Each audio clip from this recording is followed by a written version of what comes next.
Welcome back to the Daily Drum on WHUR 96.3 HD2 and Sirius XM channel 141. I'm Harold Fisher.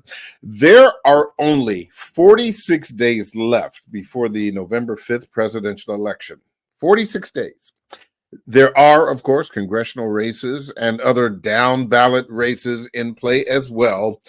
And the push is on to get all those who are eligible to vote registered. Tonight, we'll talk with boots on the ground organizations that are on the front lines working to ensure every voice is heard. We're going to talk strategies, challenges, and successes in galvanizing voters during this very critical time. My guests are Felicia Davis, founder of the HBCU Green Fund, and Camille Commerce, Georgia Black Youth Vote Coordinator. Ladies, thank you so much for joining this important conversation.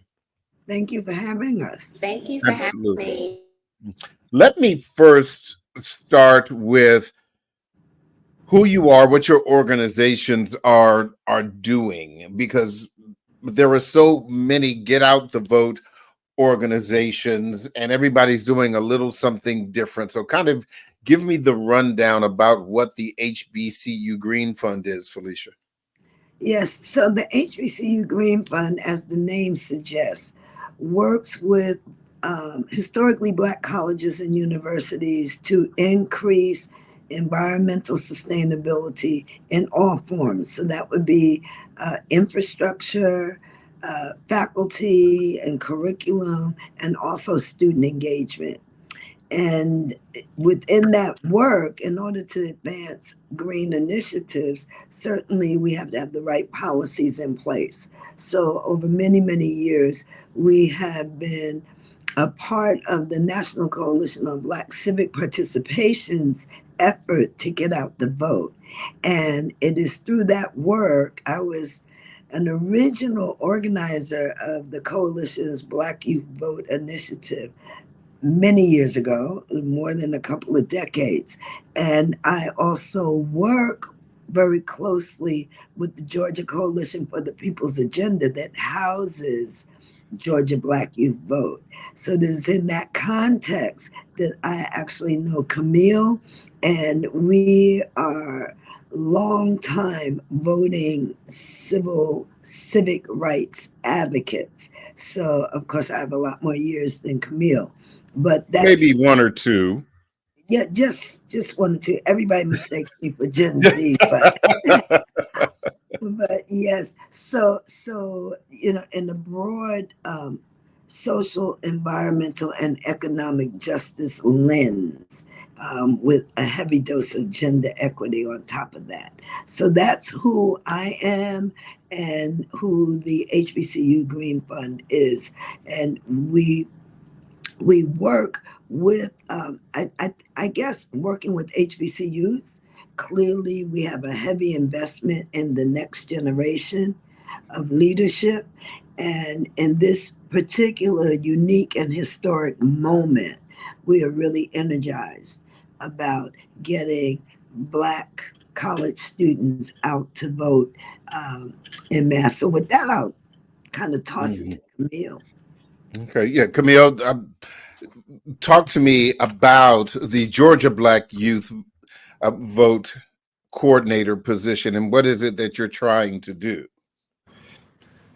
With the coordinator position with Black Youth Vote in Georgia, we work directly under the People's Agenda with Helen Butler, and we are really trying to get a focus on the AU Center, which is huge in Atlanta, consisting of Clark, Morehouse, Spelman, and the very accredited Morris Brown. I just really want to shout them out, and really just getting on the ground and helping the students really get involved with what we're doing as far as the election process goes. And that also includes the other schools in Atlanta, in the metro Atlanta areas, Kennesaw, Georgia State, Georgia Tech.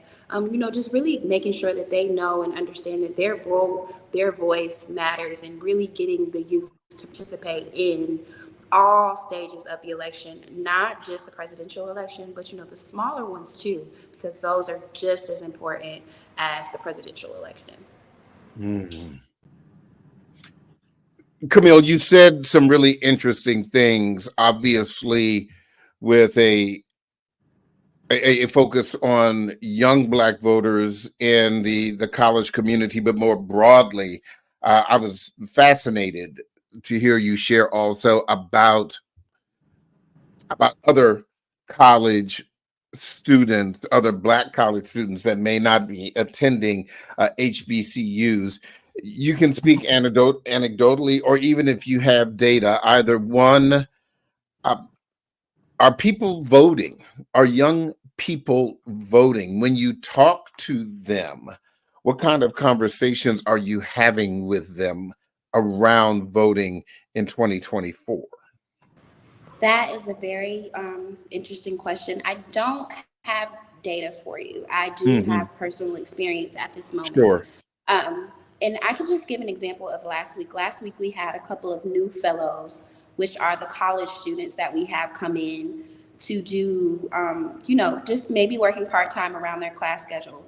And from the top, I have one student who is extremely involved in the voting process, getting people registered to vote, even saying, she won't talk to certain people if they're not voting because that's just how important that is to her. And then on the other hand, I have a younger student who, really doesn't know anything, who really, who didn't know who the Republican candidate for vice president is, who didn't know who Tim Walz was, who doesn't really understand, hey, why is this important? And I got an opportunity to really tell her, hey, look, this is important because of A, B, and C. And I won't go over the particular reasons that I expressed to her because they are a little more personal. But these are the reasons that you especially need to be involved in the process of voting, in the process of participating in politics as a whole.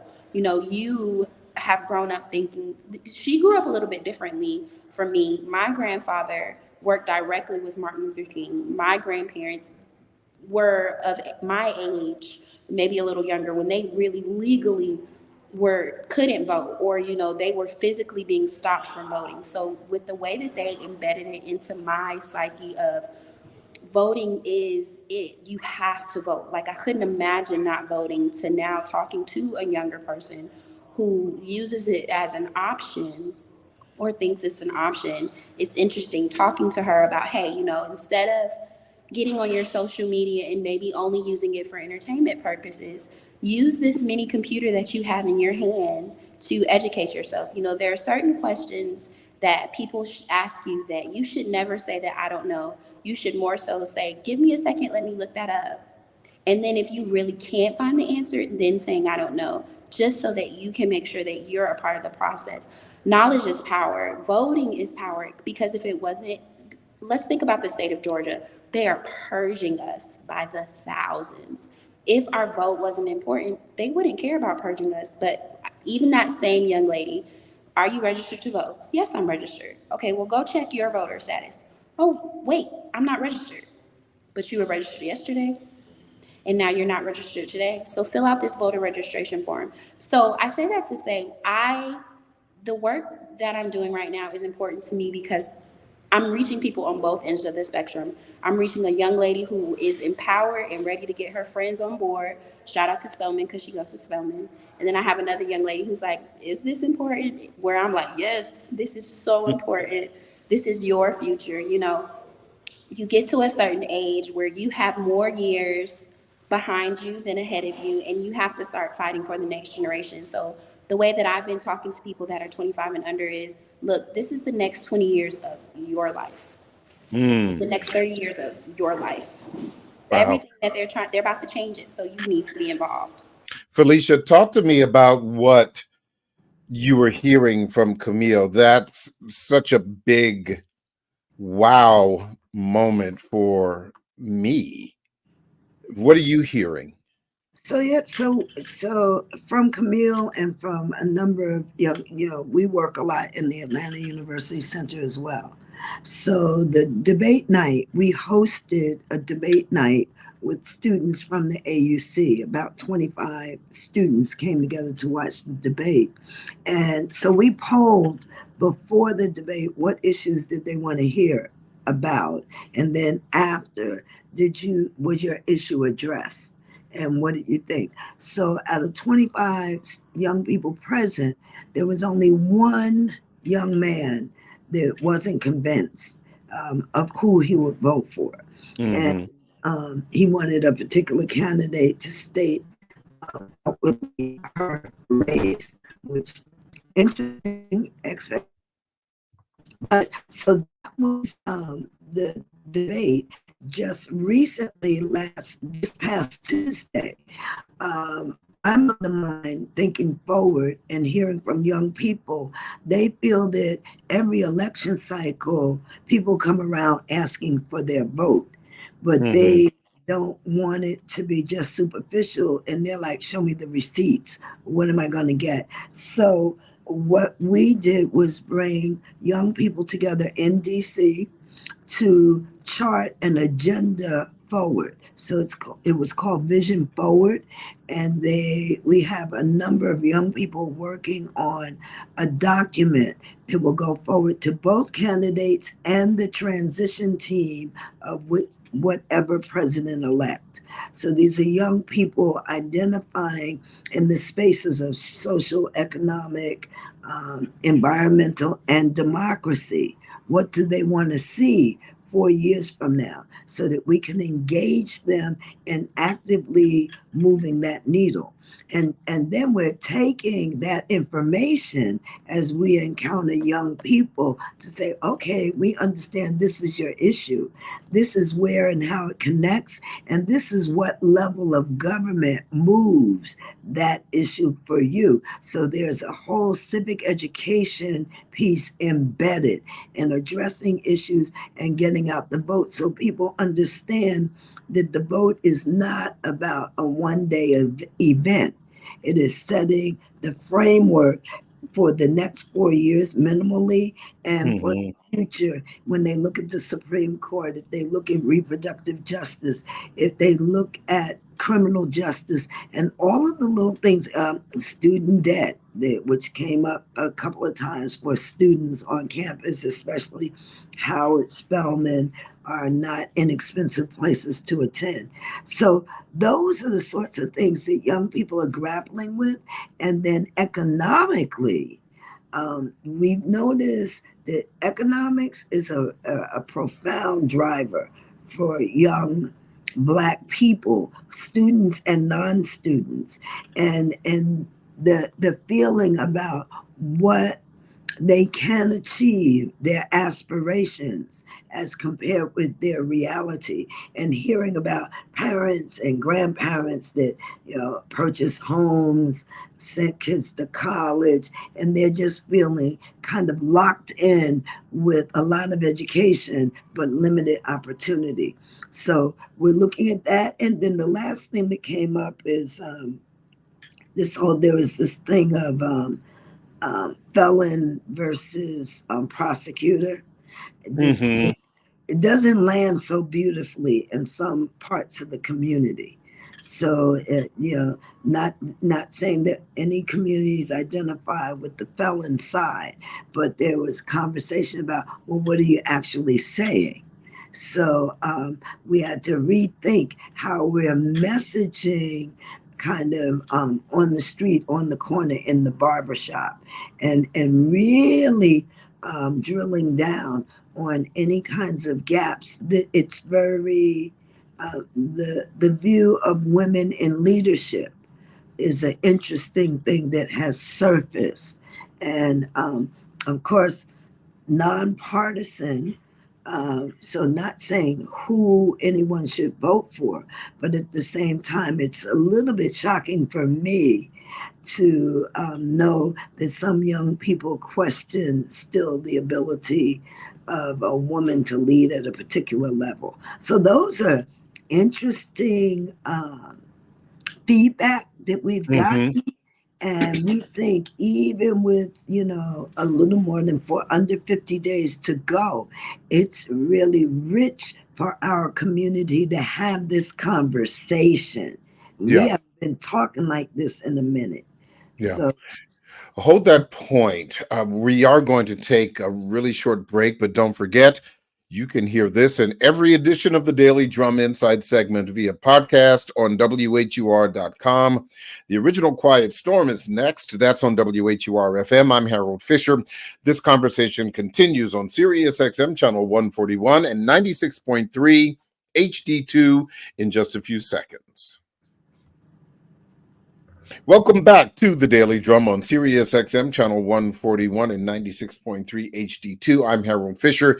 We continue our conversation about voting during the 2024 election season. My guests are Camille Commerce, Georgia Black Youth Vote Coordinator, and Felicia Davis, founder of the HBCU Green Fund. One of the points that you were making before the break, Felicia, about some people calling into question a woman as a leader, as you well know, although I would imagine some people have a tendency to forget that leadership isn't just about who sits in the White House. You have members of Congress, members of the U.S. Senate. You have those state senators, those state delegates. You have those county commissioners or county executives or county council members and mayors and the like. And so I've always found that to be curious when people often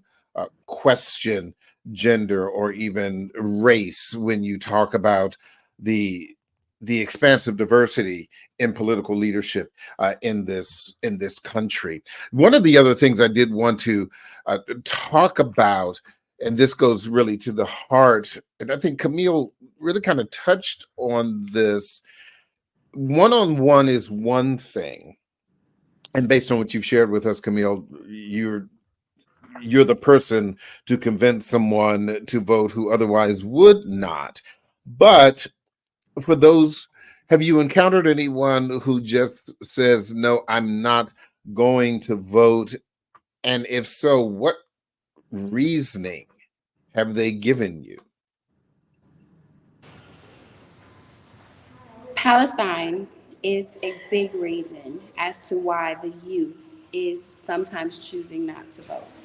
And we have to empathize and respect that and really sit as a group and figure out what our message is going to be to those young people who are honestly just ready to give up. They're despondent because they see these things on the news and, it may not be going the way that they want it to, but also gaining the understanding that we have, which is we have to vote. You cannot exercise that right because if you do not vote, the decisions and the choices at the end of the day will be made with or without you. And also emphasizing to them that, voting is not the final step to get done what you want to get done. That is just the first step. So if you want change in any particular area, and I'm not just talking about that one, and let me also say that is not the only reason that people are deciding not to vote. What other reasons have they shared with you? You may have, they're tired of hearing about criminal justice reform. They're tired of, hey, we have these rights to abortion, reproductive care, and they seem to have been snatched from us. And, them not understanding that all of those things tie into each other. They piggyback off of each other.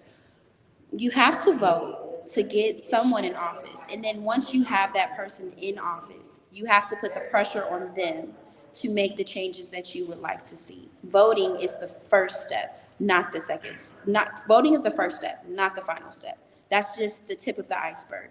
You got to keep hacking at it to get it to where you want to go. And it's not the end all be all. Well, as they say, Felicia, voting or elections, I should say, have consequences. And that to me always seems to be one of the best arguments for voting. What do you believe, Felicia, are the demographics that are most challenging to engage in the voting process, and why? So let me say this. I'm in the boomer generation. And so the one thing about the boomer generation, in our time, we were the biggest, largest group of people. Well, the Gen Z numbers have eclipsed the boomer numbers, right? So that's a vast amount of power lodged in some very young people, right? So, what we're doing now is partnering. For example, we have a partnership with Comedy Hype News. Now, who would think Comedy Hype? But they have 1 million followers. We might Mm. have 1,000. So, if that is a way to get into conversation, it's not as though we don't have all the answers. We have to kind of download what we do know and what our experiences have been, and then trust, work with, and support young people to come into their own. So whether it's Gen Z or millennials as they emerge. So for me, it is really about, we're in barbershops when we're saying these bus tours and hitting campuses.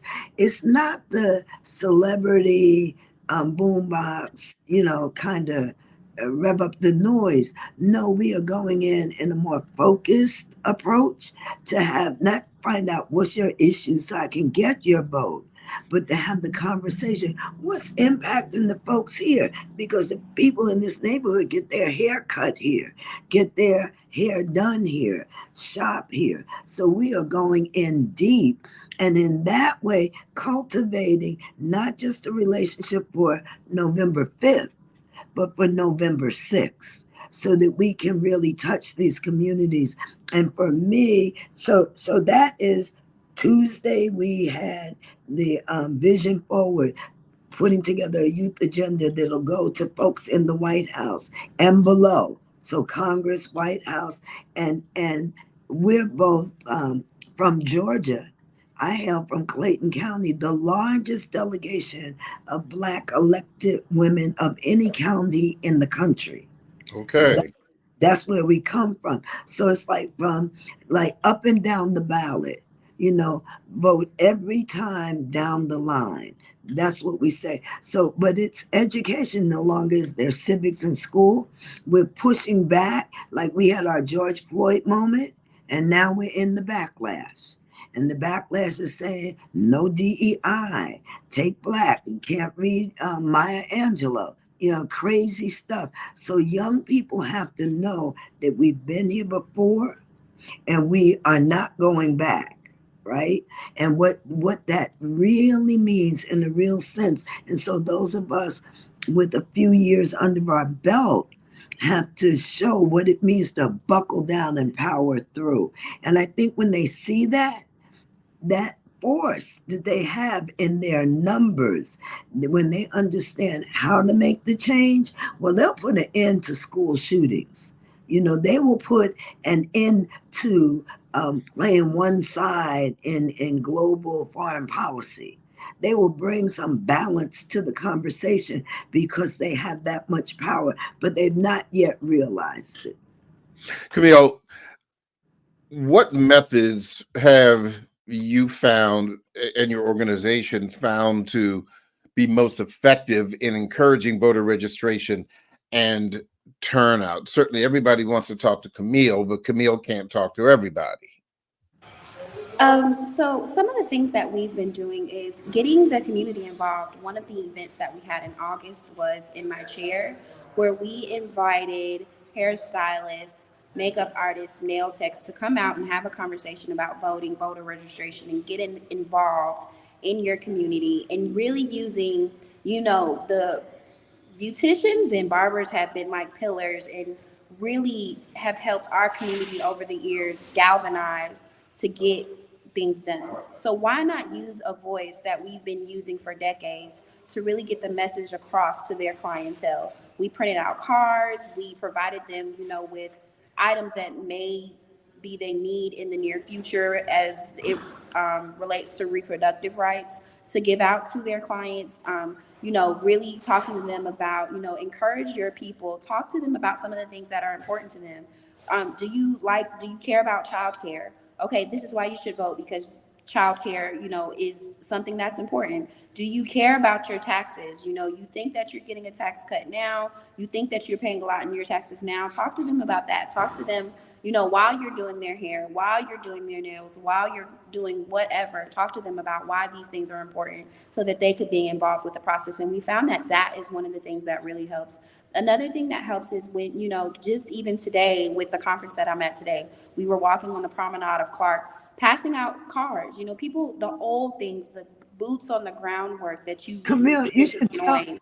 tell them what the conference is that you're at today. Oh, I'm sorry. I'm at a Black Youth Vote Leadership Conference where we're trying to teach our young people the things that we're talking about now. We're teaching them the tools that they can use with Black Youth Vote by giving information to voters and the community in the most nonpartisan way possible to encourage them to vote. And that is working. Giving them cards about checking your voter registration status, checking your polling location, making sure that you're still registered to vote. And I wish I had an example on me, but giving them out cards. Things like that still work. Talking to people still works. And the more people you get to participate in those processes, especially young people, I think the better turnout we'll have, especially in key states like Georgia, another key state that we found, Florida, Michigan, all of these places. Really talking to people one-on-one definitely seems to help.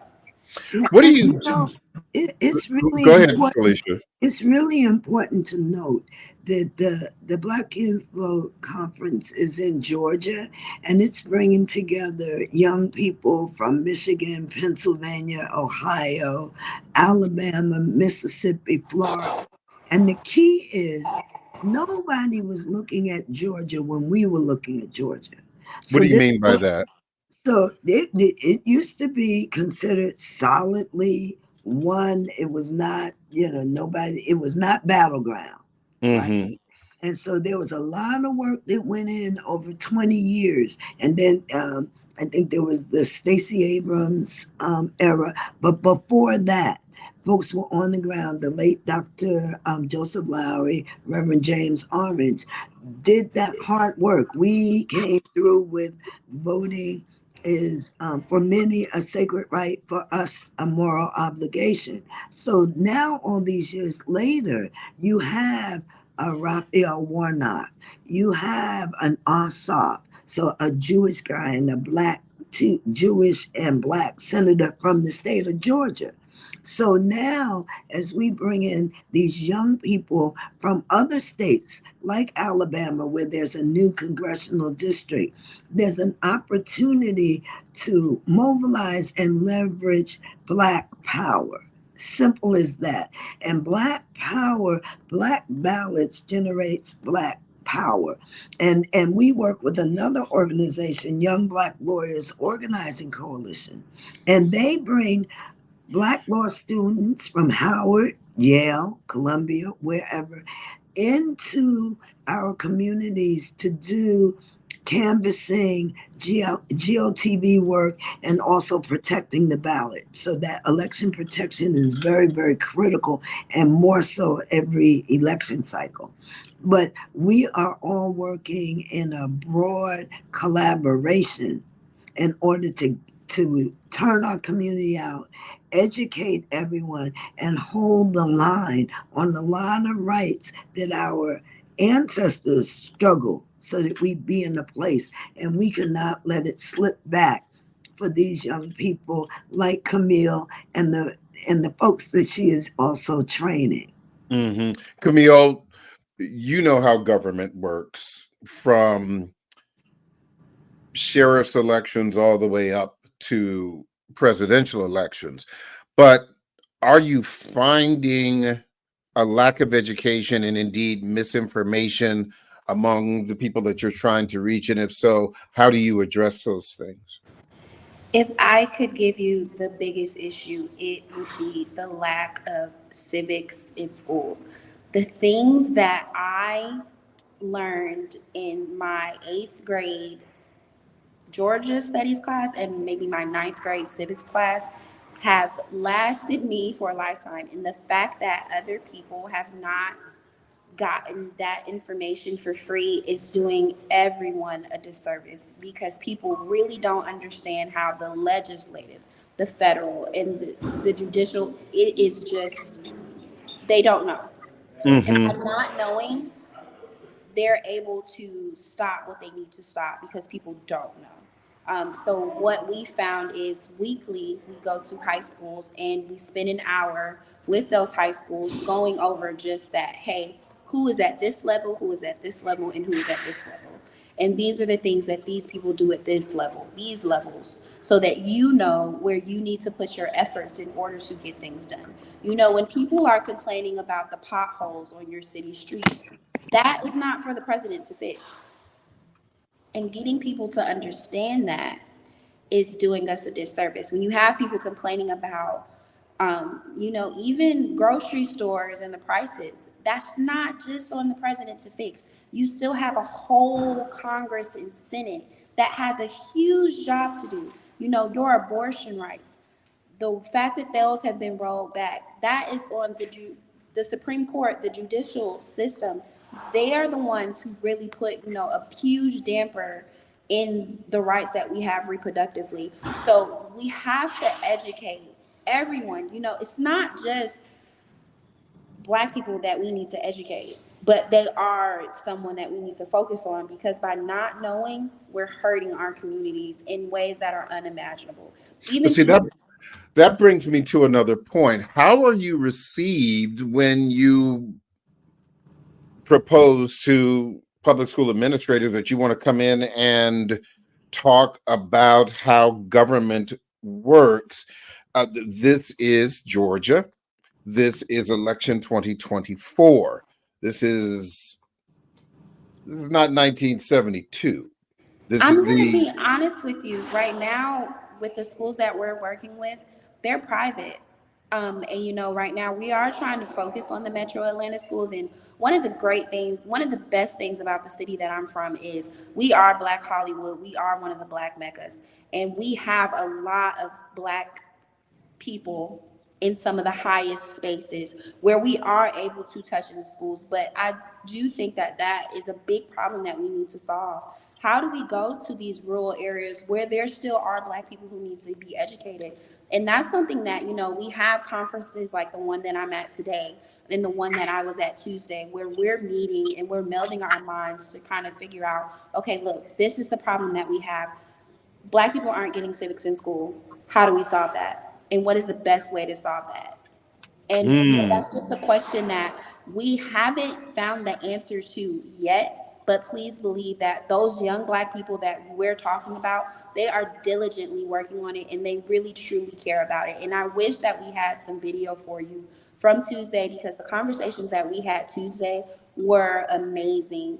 The stuff that these young people were putting up, because I was one of the older ones in the room, but to see these 21-year-olds, these 23-year-olds really care. We had one young lady, she's a first generation college student. Um, Sorry about that. yeah. First generation college student with Jamaican parents. That's what she's working on. How do we help the future generations, and what is the best way to do it without being stopped by the powers that be? So, Felicia, I must admit that some of the things that Camille has just shared with us are concerning to me because, like Felicia, I too received a civics education in public school in Prince George's County, Maryland, a long time ago in a galaxy far, far away.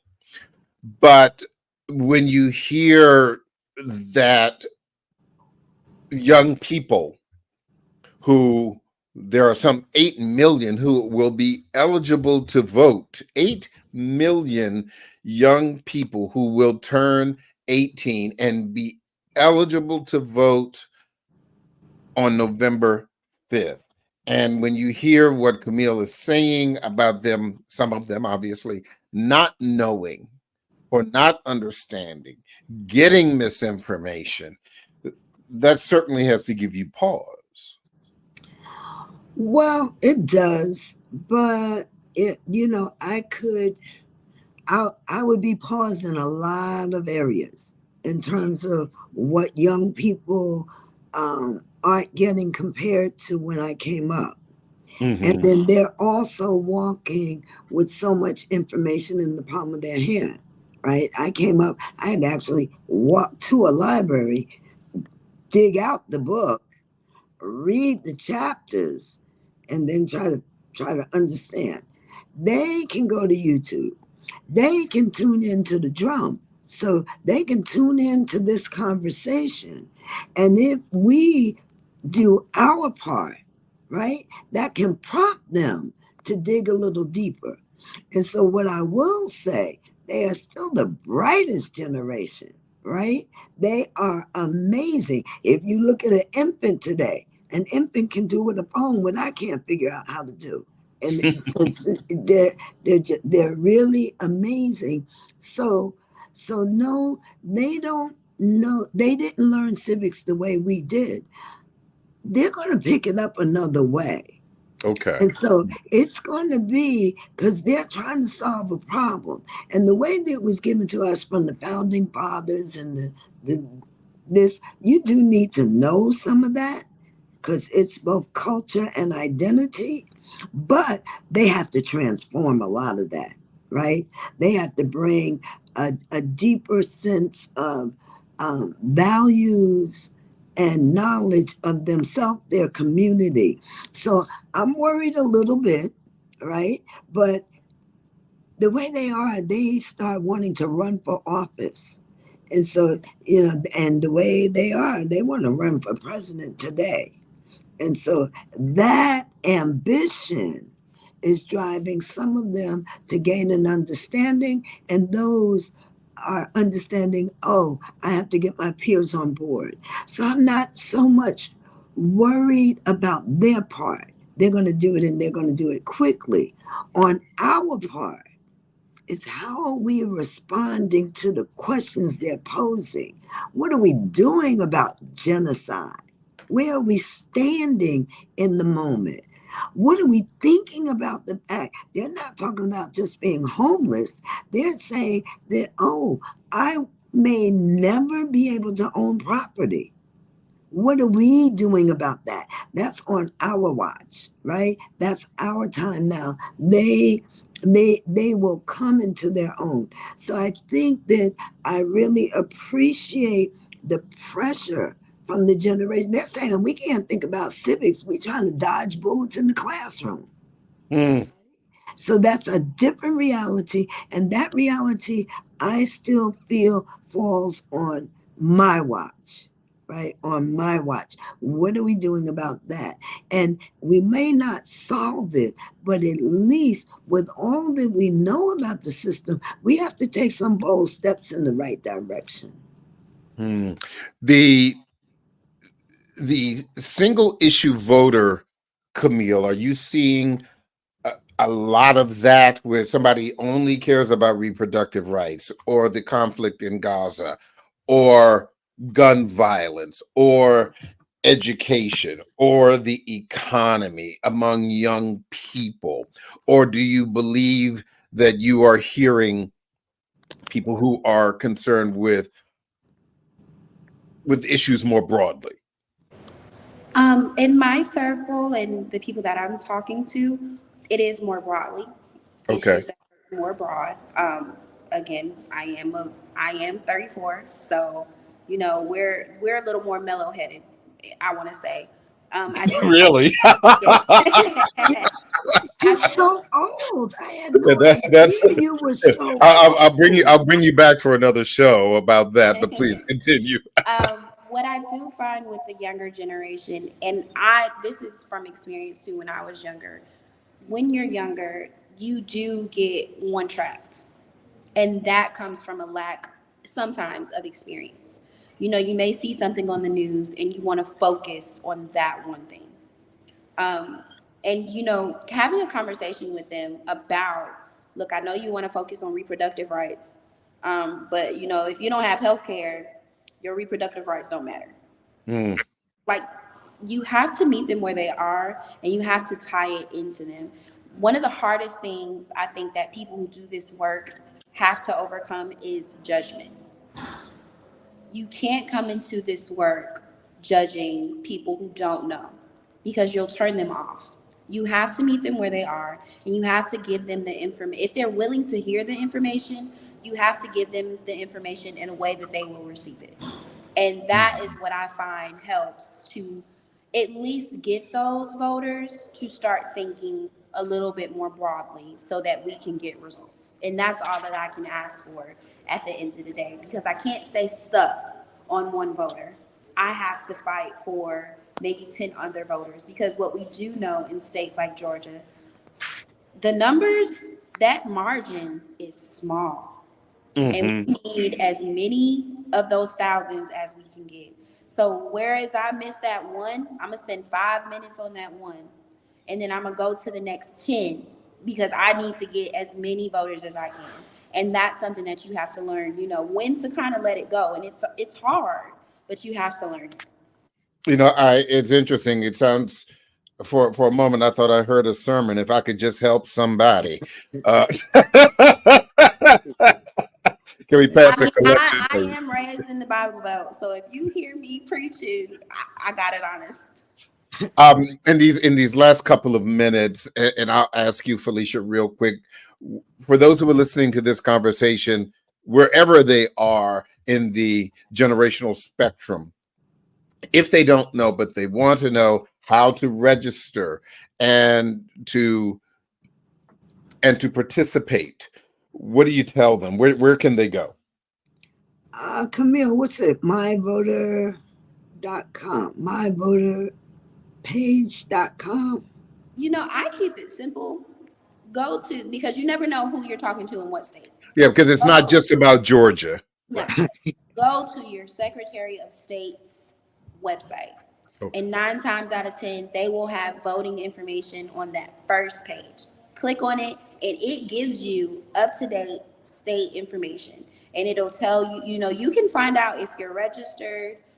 You can find out where you can go to register. But that is your Secretary of State's job. And just to tie it back into why you need to vote, your Secretary of State is an elected position, and you've got to vote to get the secretary. That's something else that you need to review.